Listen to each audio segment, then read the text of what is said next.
Oh, hello, brothers and sisters. Honestly, I couldn't wait for this whole Christian parable thing, so I already have one for you guys. I hope it will be a useful tool to make you think. So, I don't have animation to go with it. It would have been cool, but I don't. So, use your own imagination. It's a tool God gave us.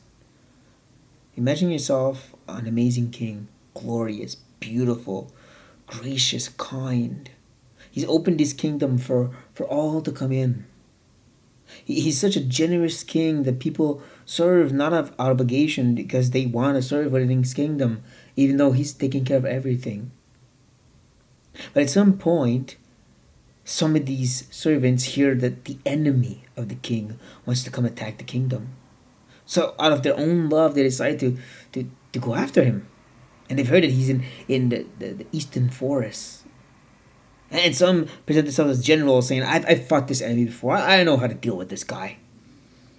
And so they go into the forest and it starts getting dark and a lot of hustle and bustle and stuff happening. People getting scared. And they're not sure if they're really fighting or not. If are they fighting themselves? And at some point, they get some news. The enemy's actually in the eastern forest. Eastern forest. And that's why everybody's running all the way to the east. Some get lost on the way. The general is still leading the battle, saying, "I'll go. I'll show you how to get these guys." And then again, this hustle and bustle, and we're not sure. Are you fighting yourselves? Are they fighting the enemy? Nobody really knows anymore. And this actually keeps going for days and days. Then it's into the north, then in the south, and losing more and more people in the process.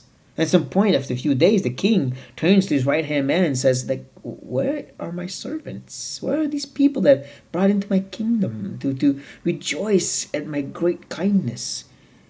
And that's when the general finds out. Well, they've went to fight the enemy. And the king says, "But I have my own army for that." Brothers and sisters, we speak a lot about the spiritual warfare, but many a times it's from our own understanding of it, from some book we read or some preacher said, very rarely from the Bible. I mean, we love to quote uh, Ephesians chapter 6. We fight against principalities. We always forget that there's a context to it. It continues to speak, actually, Paul, and talks about how our great way of fighting is to stand in the armor, which is Christ, actually. His righteousness, His truth, His helmet of salvation. The best way to fight is to stand. We forget that God has called us to actually just worship Him, enjoy Him, and to share that great news to others. That's the battle. Yes, but the roaring lion. Read that text, and you'll find out Peter's not saying that to fight the lion. He's saying that so others will understand that everybody is being attacked. You're not special. That's kind of the point of the text. Keep going, knowing that you're not the only one fighting. And if you go even further, Paul in Second Corinthians talks about the ways of the enemy, and it's all about welcoming back somebody who's sinned, who's been put outside the church, and how bring him back in, love on him, care for him, so the enemy can't get the best of him and scourge him. Now that he's repented, that's the spiritual battle. Be in community, worship God, share the good news. That's it. And like I said, there's so many people who think they know when they'll tell you how to do it, but it's very rarely from the Word of God. A text in its context, to be clear. And we've forgotten that God's sovereign. He actually doesn't need us to do that. And you'll won't really find too many epistles who teach us to do this kind of prayer, this kind of battle against the enemy. You won't. You'll find out that God not only will ultimately win, but He's also bringing His plan into execution. That all of this that's going on right now is God's plan. I don't know how it works.